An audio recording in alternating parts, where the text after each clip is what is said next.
Hello, hello, everyone. Okay. Well, it looks like it's time. Welcome. Thanks so much for coming to our series on celebrating our nation's 250th birthday. What a wonderful way to celebrate and recognize that by having Dr. Crain here to talk to us about the U.S. Constitution. Please welcome Dr. Tim Crain. Thank you, Amy. Great to be back at Milwaukee Catholic. I hope all is well. I hope everything is going well for all of you, and nice weather here. It seems like we're transitioning quite rapidly into summer. I'd also like to welcome our friends at Trinity Woods. I know this is being live streamed to you today as well, so good to see you. Probably will see you sometime later on in the fall if everything goes as planned. What I'd like to do today is to talk here in terms of part one of our six-part series, looking at the United States Constitution, but today we're going to be more or less setting the stage for it, going back to colonial history here in the life and times of the 13 colonies. We're getting into that. We will then meet next Tuesday at 2 p.m. for part two of our six-part series, as well as then Thursday of next week at 2 p.m. for part three of our six-part series. But here with the 250th anniversary of the United States, the birth of the nation, effectively coming into play very, very soon. Of course, July 4th, 1776 was the big day, and we'll be talking about that as well. But more so than transitioning over into what is the oldest constitution in all of world history, oldest working, living constitution in all of world history up to and including the present day, the United States Constitution. And quite frankly, when we start talking about the Constitution, there's parts of it that'll be about as exciting as watching paint dry.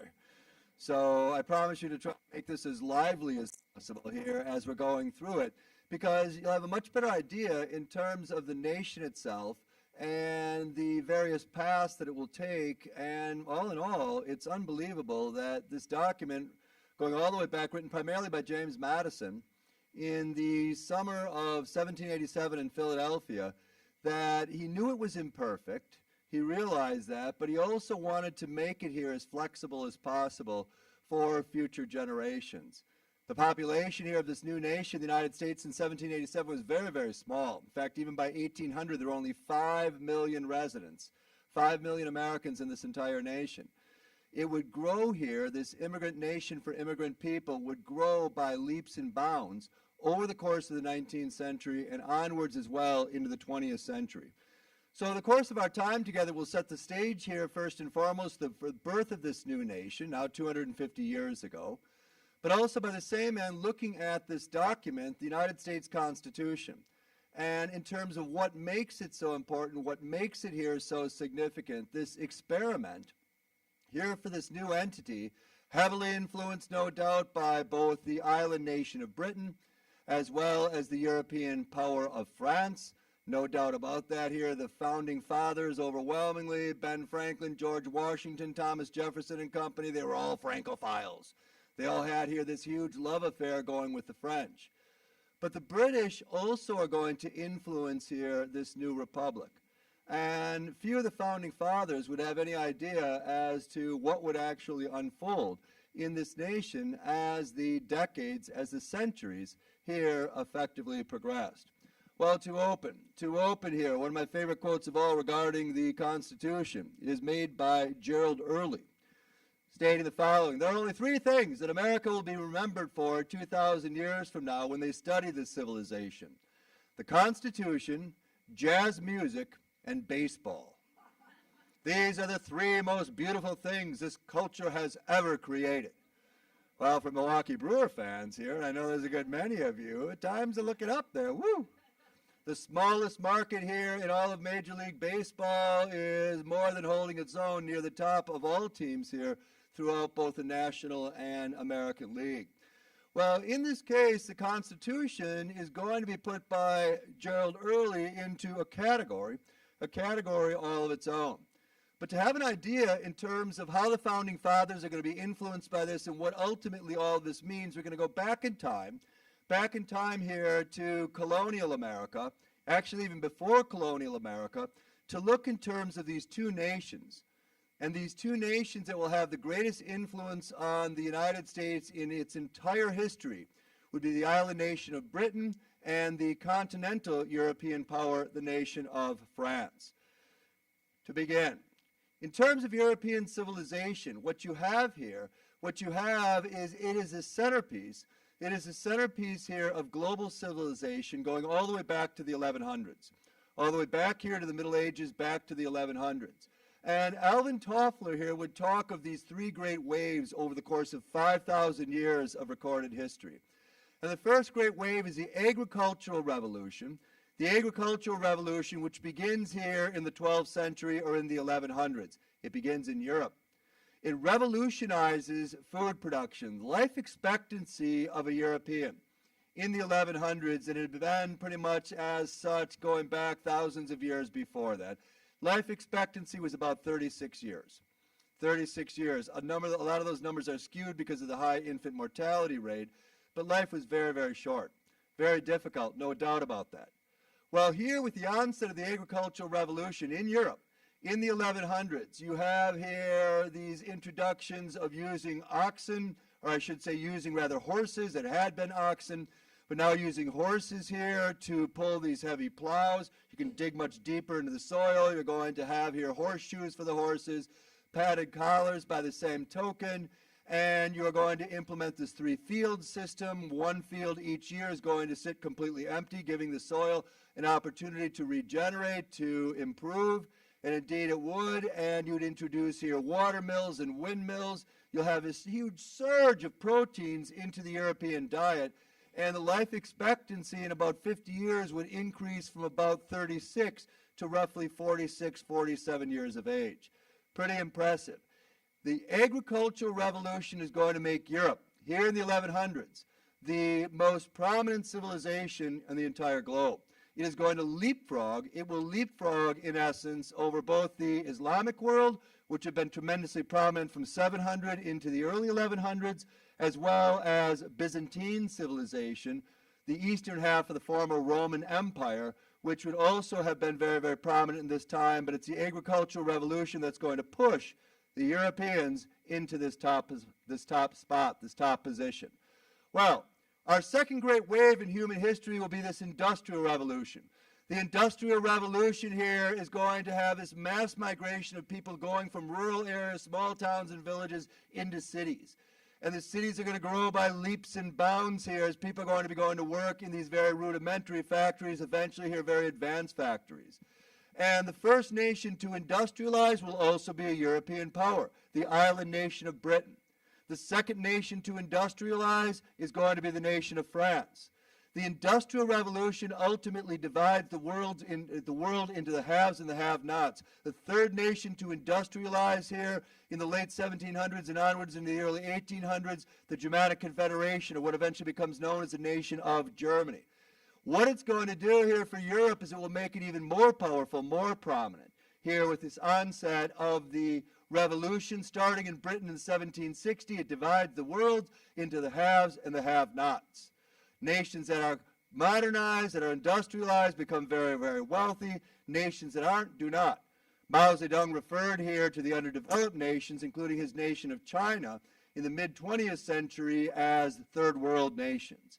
Well, the third major wave here in human history will be the technological revolution, which we are living through here as I formally speak. The technological revolution begins around 1970. It starts in Europe as well as parts of North America, specifically the United States and Canada, as well as parts of Asia.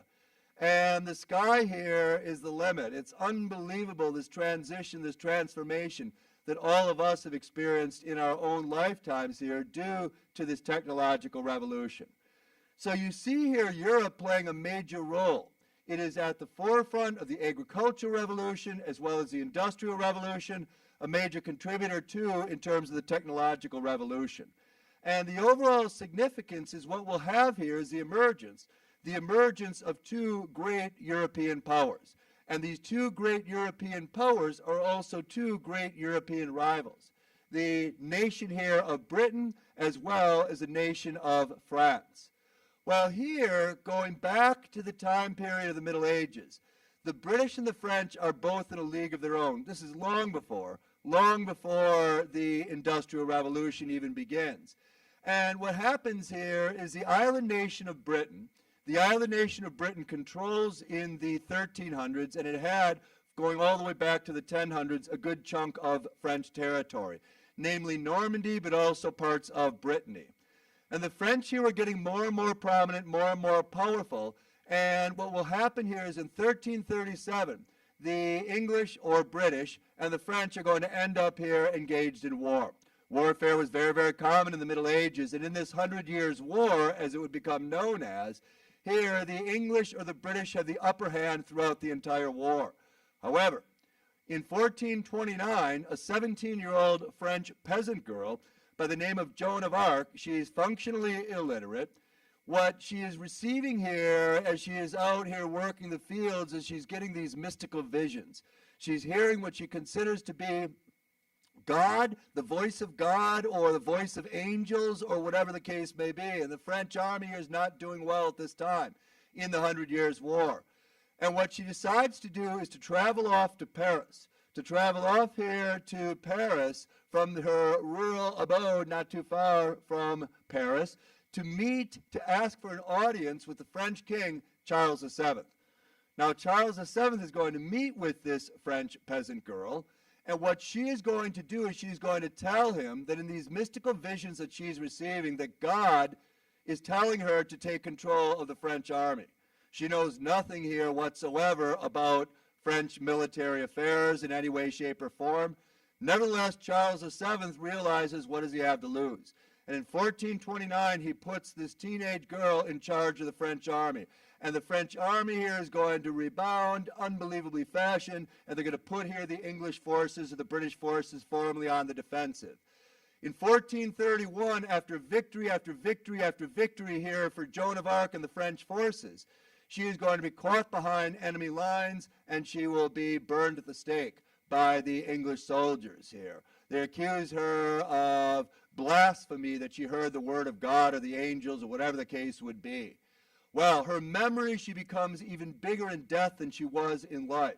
And Joan of Arc, her memory now, as the next 2 decades progress, the 100 Years' War, the tide is turned against the British completely, and by 1453 it ends. It ends in victory here for France. The English forces are driven from the continent once and for all, driven from Normandy, driven from Brittany, and France here emerges as a more powerful entity, the most powerful power here, the most powerful force on the entire continent of Europe. Well, as the centuries progress, and we get onwards into the 1400s, for the European nations, for these European powers in particular, Britain as well as France, what is happening here is they're looking for a faster trade route here as European items are in great demand, especially in China and also in India, these two very, very large, prominent nations.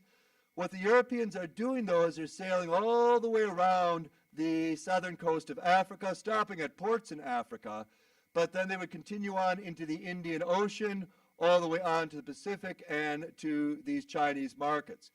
For the European explorers, the attitude here, as Europe is big, Europe is prominent, especially Britain and France, that we could go here a faster trade route. We could go from Europe across, go due west across the Atlantic Ocean, and eventually we'll run into China. Nobody believed the world was flat, for the record, here in 1492. Everybody knew it was a sphere, but the question became one of how long did it take? How long did it take you? And eventually you're going to run out of food, but more importantly, on these ships, you're going to run out of fresh water. Well, Christopher Columbus here is going to convince the King and Queen of Spain, Ferdinand and Isabella, to finance here his voyage to find this faster trade route to China. And in 1492, Columbus is going to sail the ocean blue. And here, as he is taking off across the Atlantic Ocean, it is dangerous on the basis that you don't know how long it's going to take before you're going to encounter land. And when he arrives in the West Indies, or what is the present-day Bahamas, he's a little turned around. He thinks he's in China. He's not in China. Where he is, in fact, stumbled on instead is on this new world, the Americas. The Americas. North America and South America. And for the Europeans, what this discovery is going to do as the 1400s progress onwards into the 1500s, for the Europeans, is they are going to see this as an opportunity to further enhance their wealth, their prominence here across the board. You're looking for gold primarily. That's what Ferdinand and Isabella, the king and queen of Spain, were promised as they'll be financing here Columbus's voyage. But what you have with future explorers, whether they're coming from Italy, whether they're coming from France, whether they're coming from Britain, whatever the case would be, the potentiality, especially of North America, was extraordinary, unbelievable. They believed there would be this unreal amount of natural resources across these areas, across these lands. What they thought was there versus what actually was mind-blowing. Well, here in this situation, Columbus is given credit for discovering here America. Okay, for discovering America. Well, there's two problems with this. First and foremost, the first problem is that the Vikings, also from historic Europe, the Vikings were here in the New England area. The evidence is overwhelming. Around the year 1000. We have artifacts which prove that. Second of all, how can you discover a land where Native Americans have lived for tens of thousands of years? Okay? We could do an experiment here. We could all go next week. You could get on, will be the experiment group exploration. We're going to head up I-43 to Sheboygan. And I'm going to have a little flag of discovery. And we'll stop here somewhere in Sheboygan. And we'll get off, and Tim Crain and friends, we've discovered Sheboygan. Well, the Sheboyganites here in the land of Chase, they would say, Tim and friends, we've been here for a long time. In this situation, he's given credit, obviously, it's coming from a European perspective. But what you're going to have here is a situation, a reality, that what this means for the Europeans, especially the three wealthiest nations, Spain being one of them, but also Britain and France. Holy mackerel, the sky is the limit. The sky here is in fact the limit. And the English, eventually known as the British, are going to look towards further enriching here this island nation of theirs. Britain is very large, very prominent in terms of population and its overall influence, had the world's most prominent navy, the greatest navy the world had ever known up to that time. France, the French had the greatest army the world had ever known up until that time, and it had been the case going all the way back to the aftermath of the 100 Years' War in the 1300s. What you have here is a situation that for Europe in the New World, what the English are going to do is they're going to look towards establishing a foothold.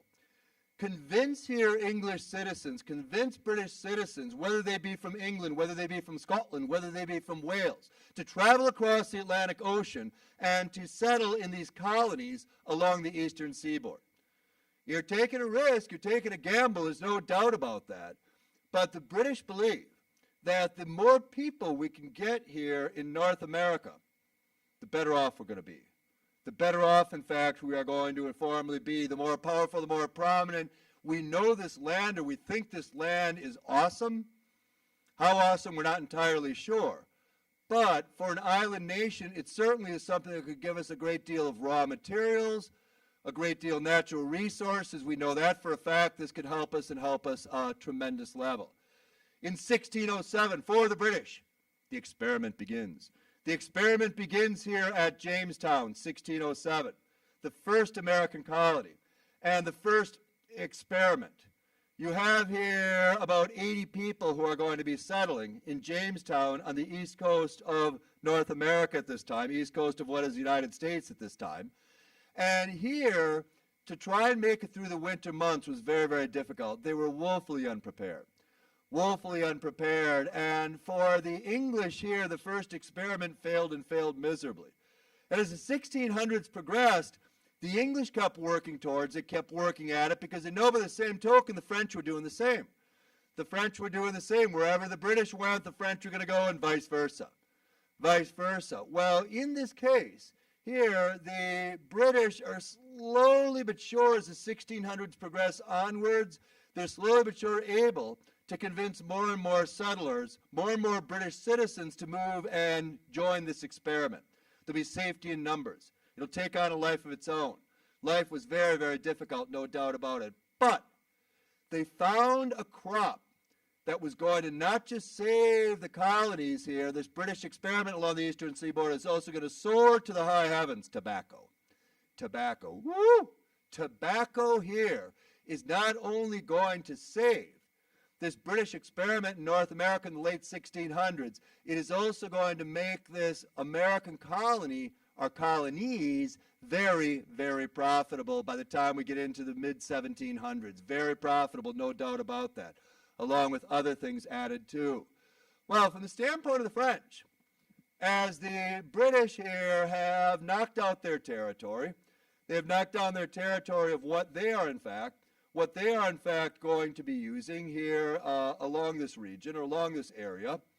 The French by comparison, they are going to go into the region here. You can see the St. Lawrence River up there coming into and start navigating the Great Lakes. And what the French are going to find as their experiment is they're trying to get as many British and French, I should say rather, as many French men and women to come and settle here as colonies, settle in these different forts. What they're going to find as their profit is going to be here the fur trade industry.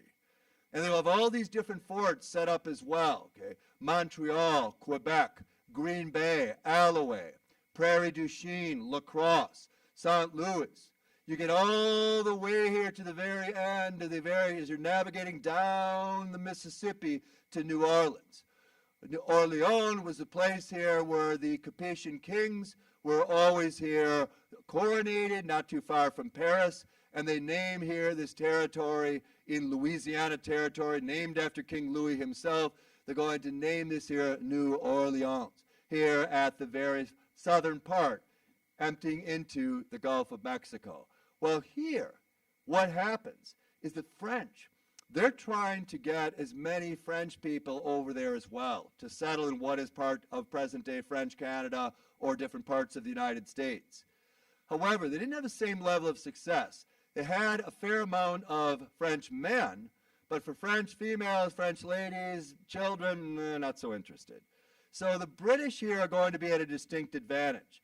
They will be here at a distinct advantage as this power struggle between these two great rivals, going all the way back to the 100 Years' War here in post-agricultural revolution Europe, it is now going to carry onwards and over into historic North America, the so-called New World. So with the French involvement as well, the French are going to map out territory in North America, what eventually becomes the United States. The British, in fact, are going to do the same thing. But these two nations also have a very, very different outlook regarding their respective empires, their respective governments. Britain's form of government is a monarchy, ruled by a king or queen. France, their form of government is a monarchy, ruled by king or queen. In fact, virtually across the entire European landscape here, going back to the early Middle Ages, it's all monarchies, without exception. Without exception. But in Great Britain here, you have a limited monarchy. You have a limited monarchy. And with a limited monarchy, what this meant is that the king or queen of historic England, or eventually Britain, is answerable to a legislative assembly known as Parliament. To a legislative assembly here formerly known as Parliament. Parliament in Britain came into existence in the late 1000s. It's made up of very well-to-do noblemen, no doubt about that. But by the same end here, in 1215, as King John was forced, not too far from London, in this meadow known as Runnymede, to sign the Magna Carta. The Magna Carta here stressed that the king is not above the law. The king is under the law, just like all citizens here in historic England. So it makes England different because they are the only nation here across the entire European landscape that has a legislative assembly that the king or queen is to answer to. Parliament has this lower house, the House of Commons, has an upper house, the House of Lords. Well, here over the course of the 1600s, despite this colonial experiment in North America getting off the ground, England is going to find itself engaged in civil war. Here, for a number of different reasons, it goes from 1642 to 1649.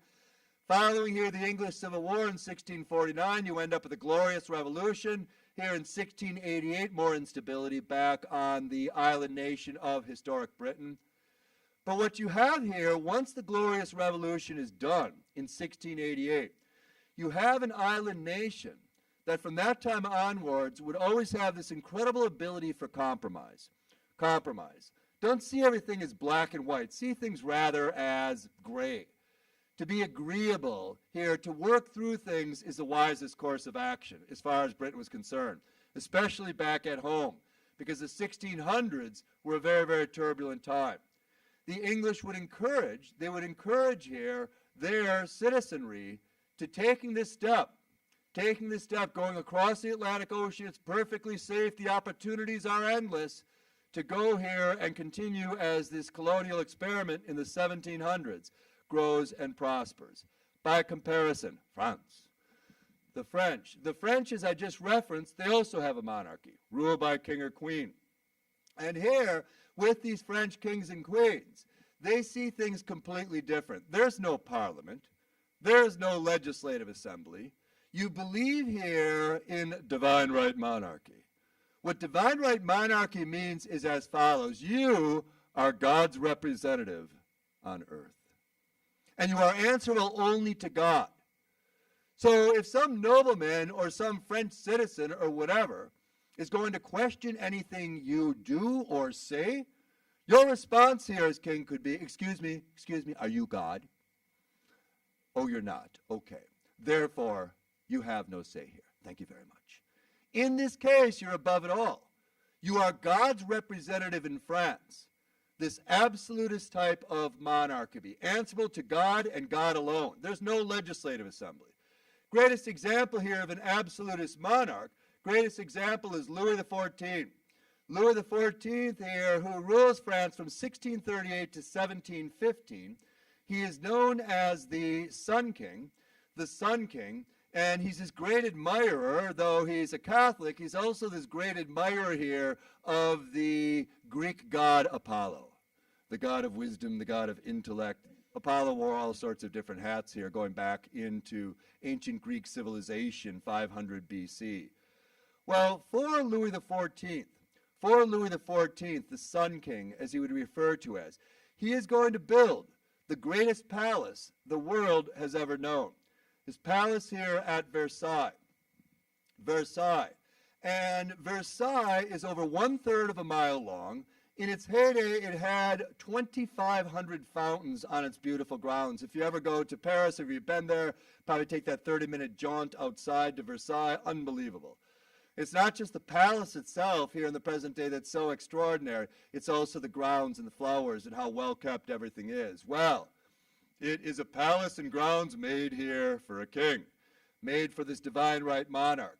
And what he would do, the average height of a European male at this time, here in the late 1600s, was 5 feet 1 inches tall. Well, Louis is 4'10". But to give himself a sense of greater grandeur, he is going to wear high heels. Okay? He's up there a bit. Okay? Not only that, he has over 1,000 wigs. Okay? 1,000 wigs. He's wearing one of them right there for the record. And this wig is going to be like this high off the top of his head. Okay? You could say Louis looks a bit ridiculous. You could also say he looks like a king. Look at the gowns, etc., etc. Okay?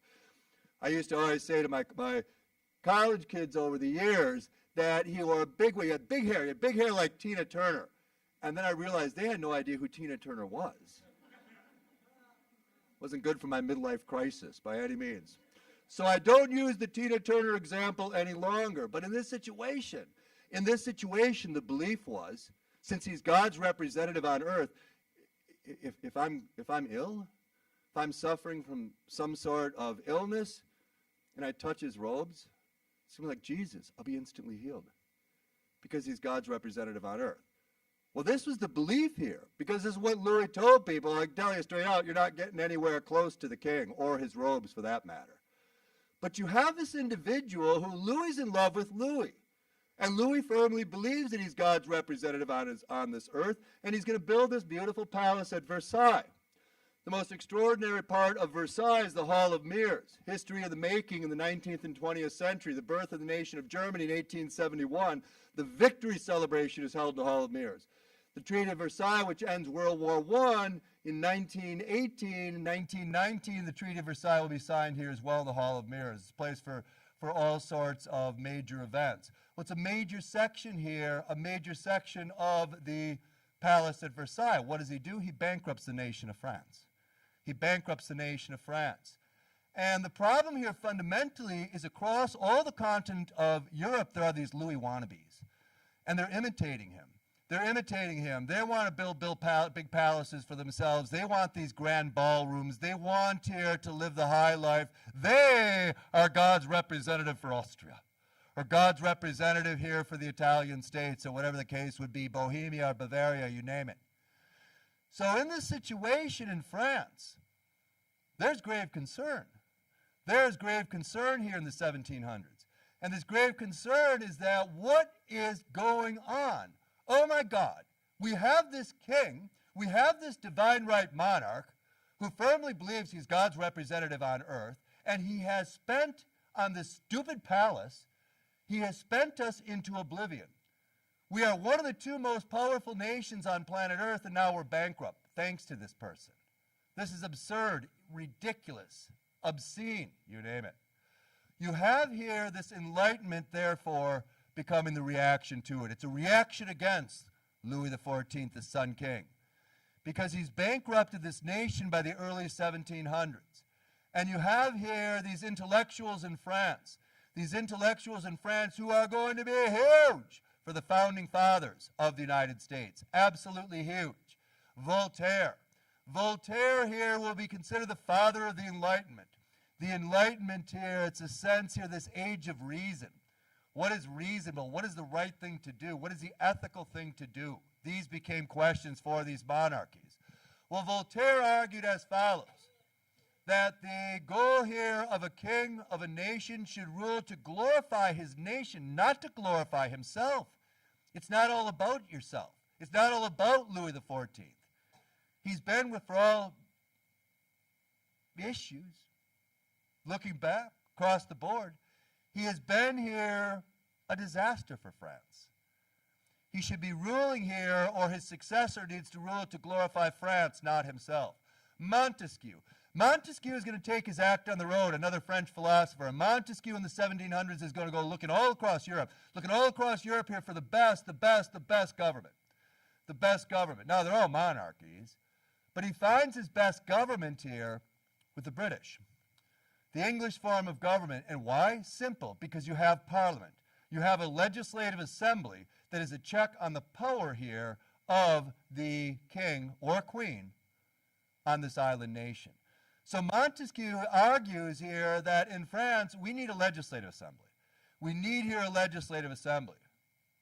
So you have Voltaire, the father of the Enlightenment, who is going to argue here the king needs to rule to glorify his nation, not glorify himself.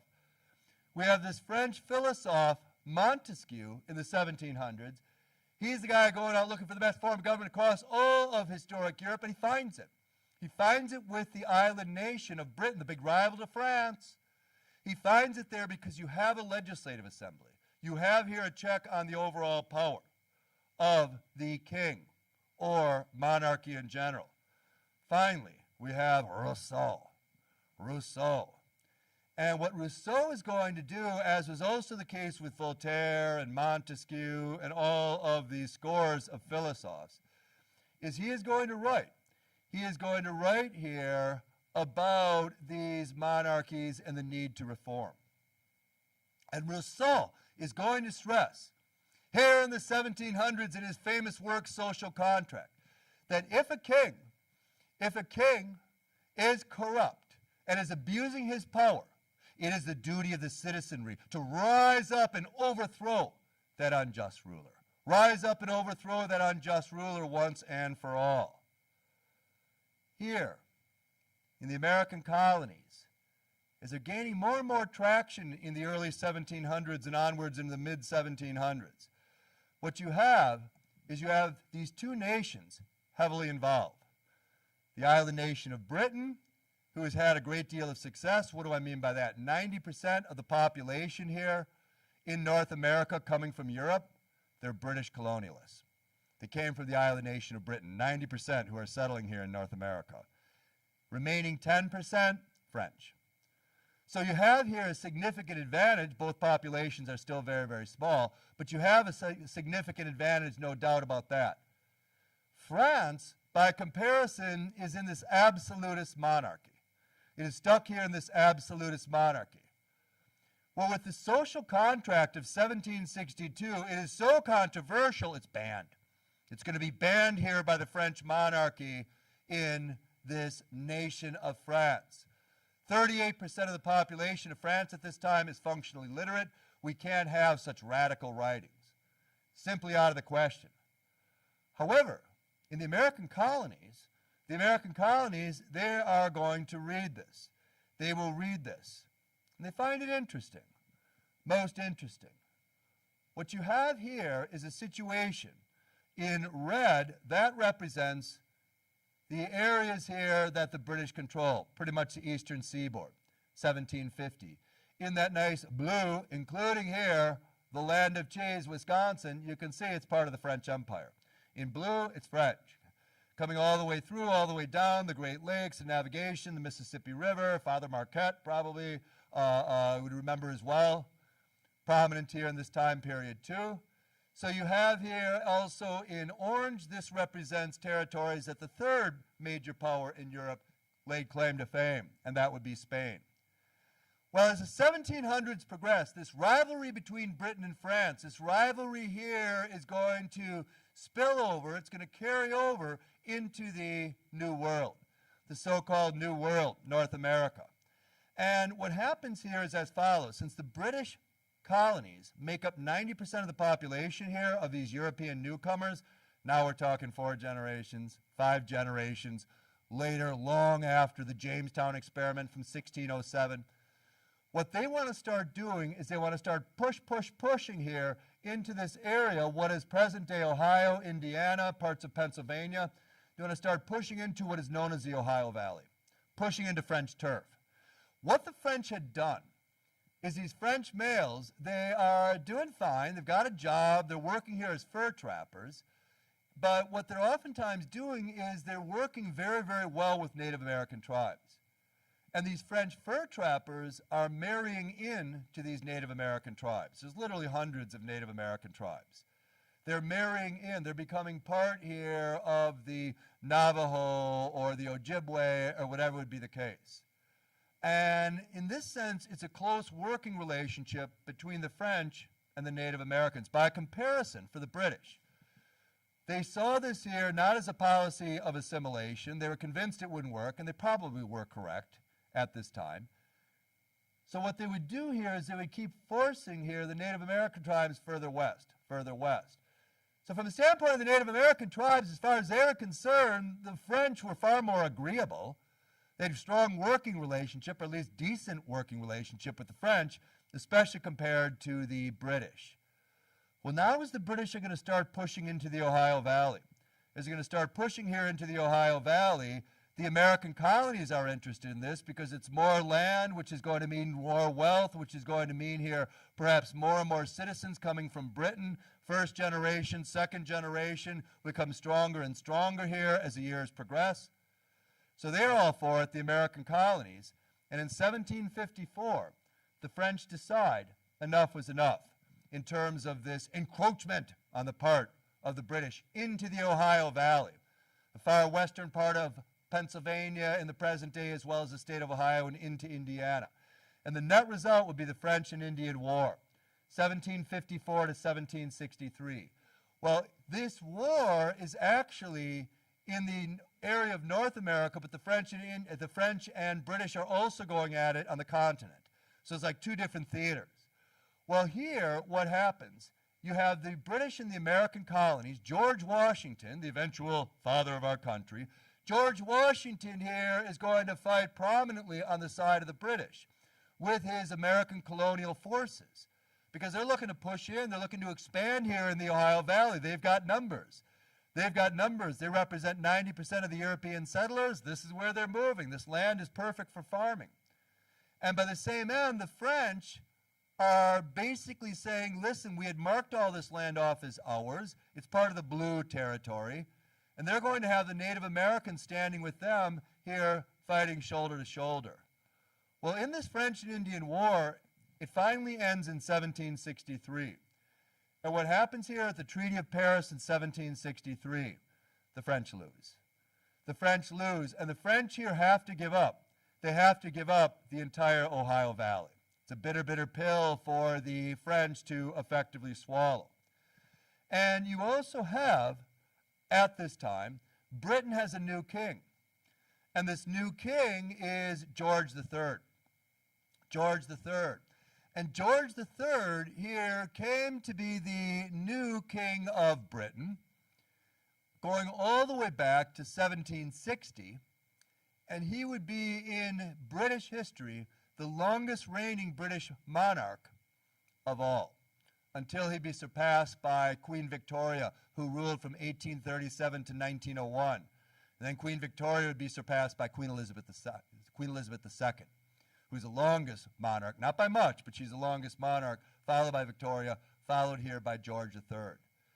Well, George III, from his perspective, is going to be looking here.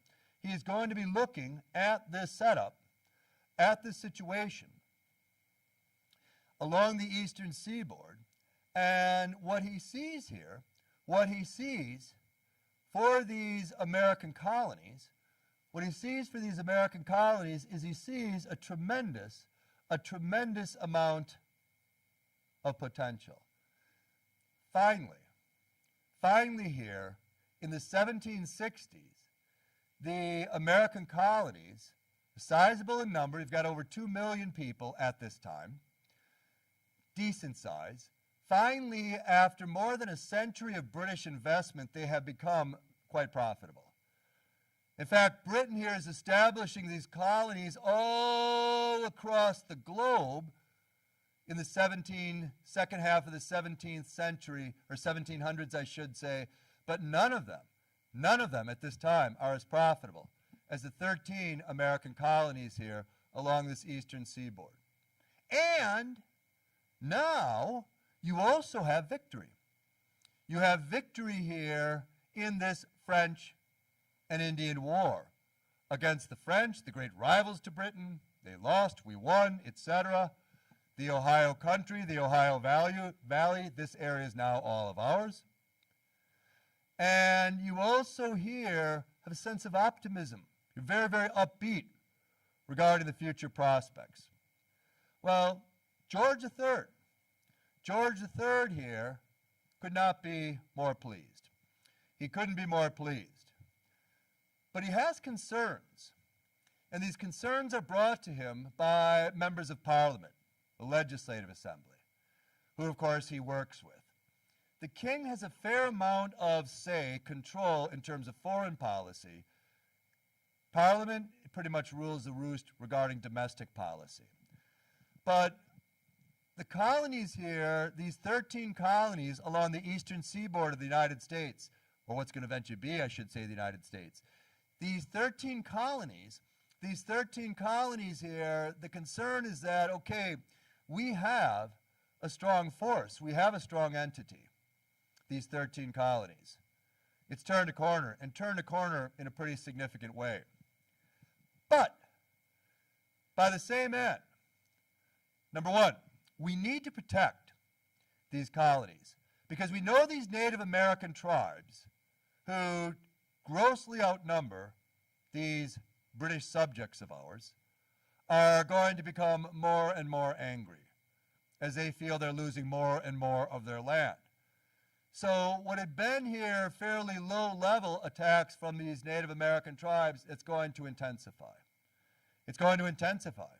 And because it's going to intensify, we need to send over far more British soldiers to protect our investment.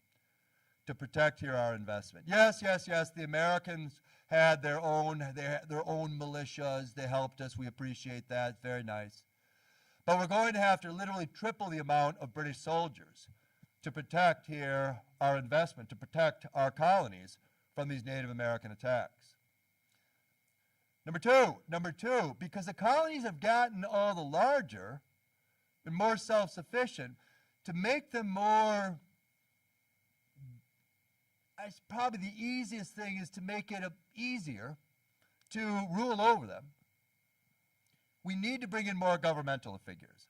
We need to bring in here more officials from London to oversee various levels to, in essence, make it easier to rule, because we're going to have more British citizens here now wanting to move to the American colonies. These members of Parliament tell George III. And because of that, the wisest course of action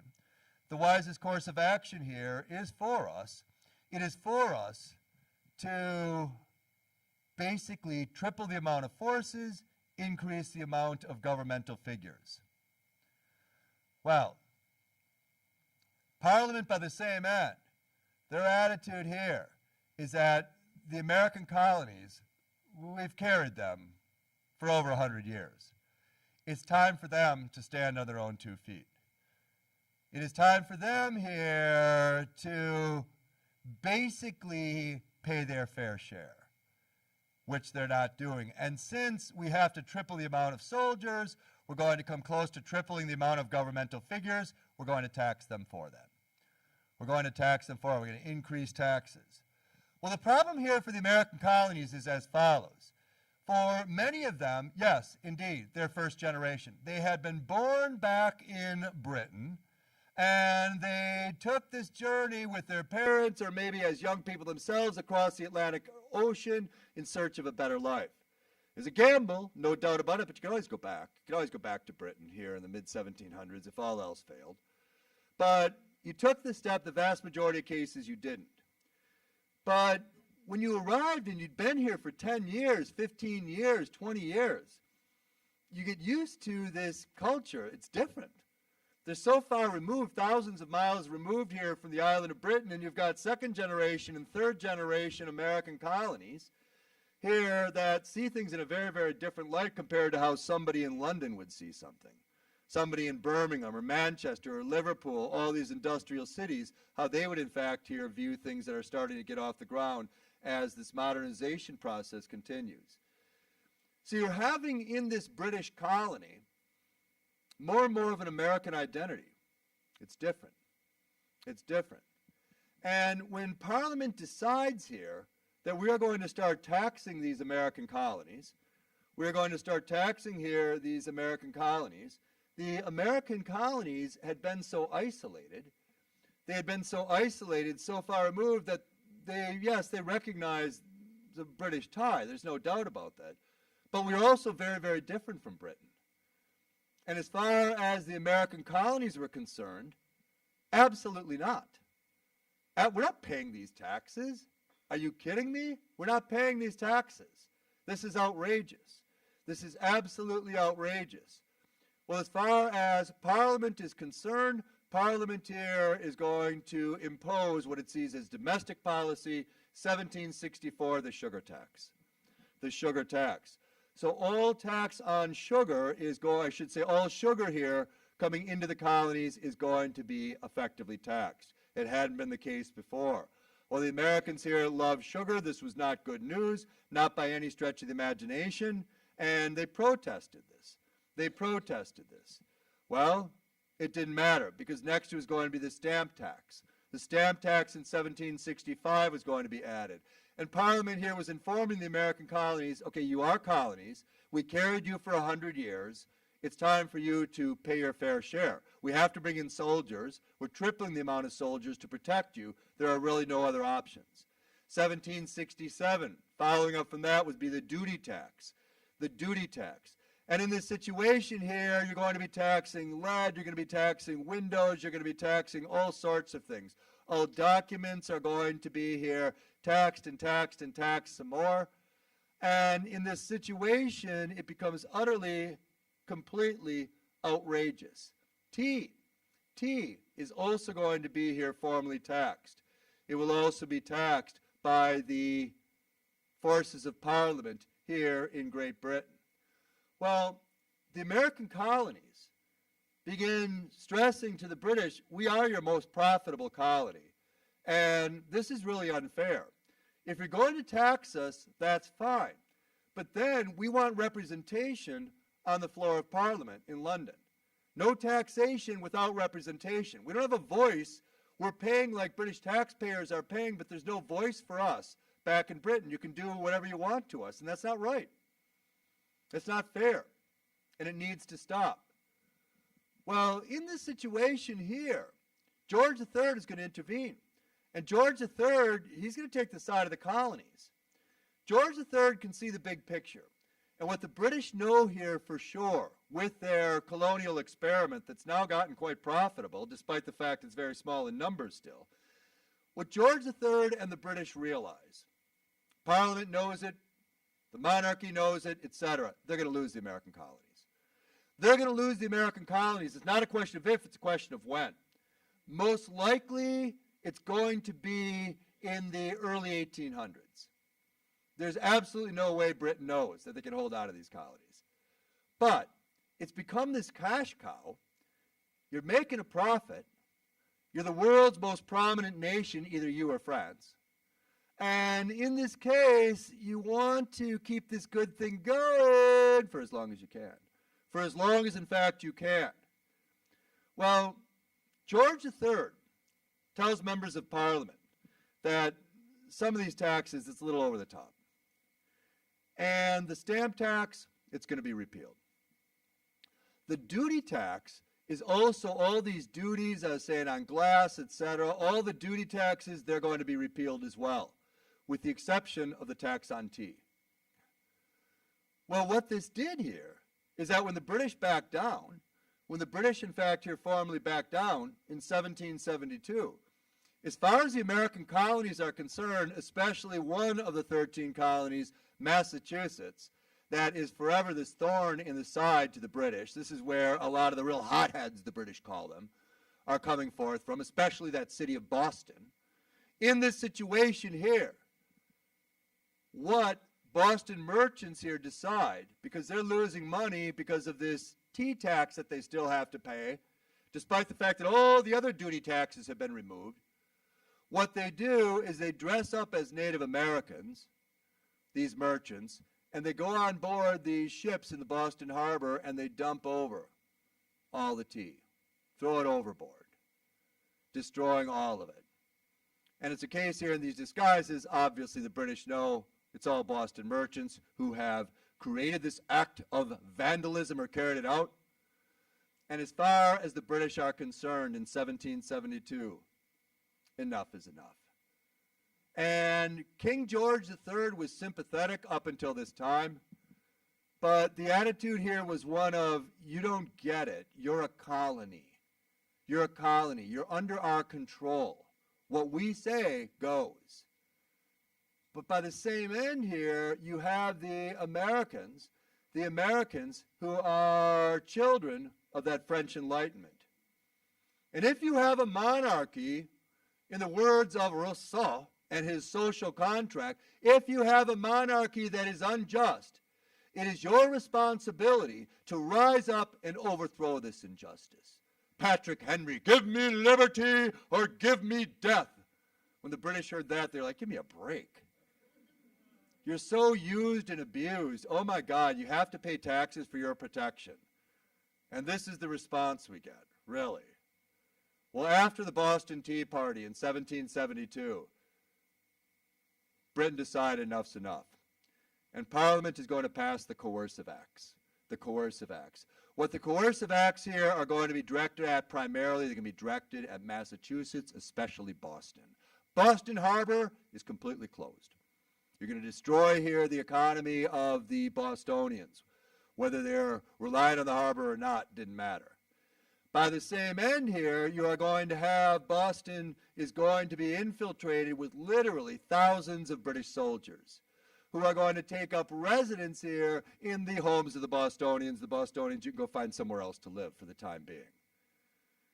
So you have here a movement to really use this iron fist. You're sending here a message, a strong message, not just to Boston, not just to the colony of Massachusetts, but to all 13 colonies here along the eastern seaboard.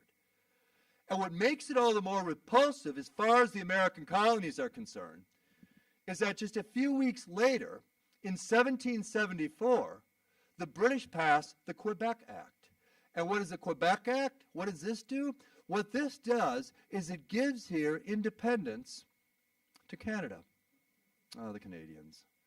Yes, the Canadians see they're actually decent human beings, unlike those 13 colonies, who are obnoxious, ungrateful. The list is endless as far as the British are concerned. They don't get it. The Canadians, they're well behaved, very gracious, etc. Well, the Canadians are very, very small in numbers. But what happens here is Canada's not granted complete independence, but what it's granted here is it's granted of what eventually is going to become known as Commonwealth status. What does that mean? What that means is that Canada has its own legislative assembly for domestic policies, which is exactly what the American colonies are looking for at this time. But in the event of Britain going to war, Canada would be tied to Britain on the side of the British. The Americans would have been fine with this. They would have been fine with this. And as far as the Americans are concerned here, in 1774, this Quebec Act, this is being done. It's a jab against us. Are they right? Absolutely. They're right. Unfair, unfair, unfair across the board as far as the Americans were concerned. And in 1775, here, these founding fathers, as they're going to become known as, these radicals, as far as the British are concerned, will establish their own legislative assembly, what becomes known as the Continental Congress in 1775. As far as the American colonies were concerned here, this Quebec Act was the final straw. It was the final straw. Enough was enough. And from the standpoint of the British, here in 1775, the question became one. It became one of how to respond. How to respond. Well, you really have two approaches. Approach A, confrontation. Send in the British Army right now. Go ballistic. Go ballistic and put an end to this. The colonies don't seem to get it. They don't know their place. Oh, they will. They will in just a few months. Or conciliation. Conciliation. Grant something of a Quebec Act to the American colonies. Dear God, you're going to lose them anyway. They're profitable to the high heavens, finally. If we can hold on to them in the 1800s, great. If not, that's fine. So be conciliatory or confrontational. What do the British do? Neither. They do neither. Option C. Option C is not an option. What you have here is that the Continental Congress being established and being announced in 1775, Britain chooses to simply ignore it. It's like it's not even there. It doesn't even exist. Well, in this case, therefore, to make it abundantly clear, the rebels, as they're known as, the revolutionaries, as they will call themselves, there's George Washington, who had fought valiantly in the French and Indian War. On July 4, 1776, the Declaration of Independence will be here effectively established. Thomas Jefferson is going to pen this most important document, which marks the formal independence of the American colonies. It declares a new nation, the United States, for all intents and purposes. And what he is using, if you read Thomas Jefferson's Declaration of Independence, which will be celebrating 250 years here this coming July 4th, what he is using, Thomas Jefferson is a child of the French Enlightenment. He's a Francophile to the extreme.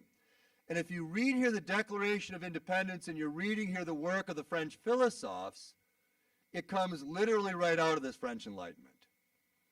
In terms of liberty and justice and fraternity, equality, all men are created equal, etc. and how we've been abused. And it's not so much abused by the British government. It's all going to be George III, George III, George III. He is a monarch who's abusing his authority. Therefore, as part of our social contract, it is our responsibility to rise up and overthrow this injustice. It's much easier to just focus it all on one person, George III, who, in fairness, was one of the more conciliatory people until after here you end up with the Boston Tea Party. Well, now, with the Declaration of Independence for the British, it's obvious here they are at war.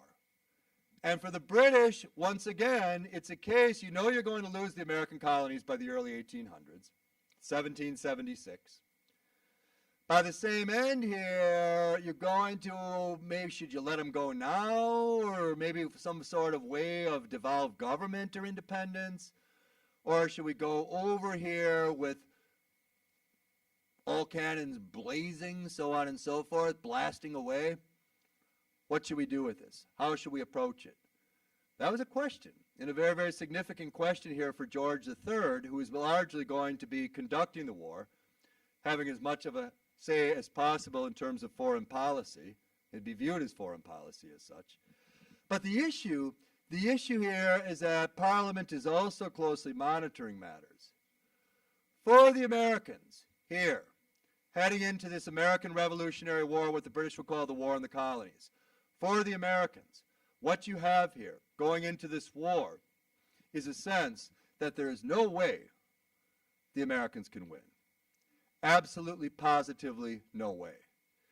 The only hope the United States has to come into existence formally as a nation, a recognizable nation, the only hope the American colonies have is to get France in this war. To get France in this war.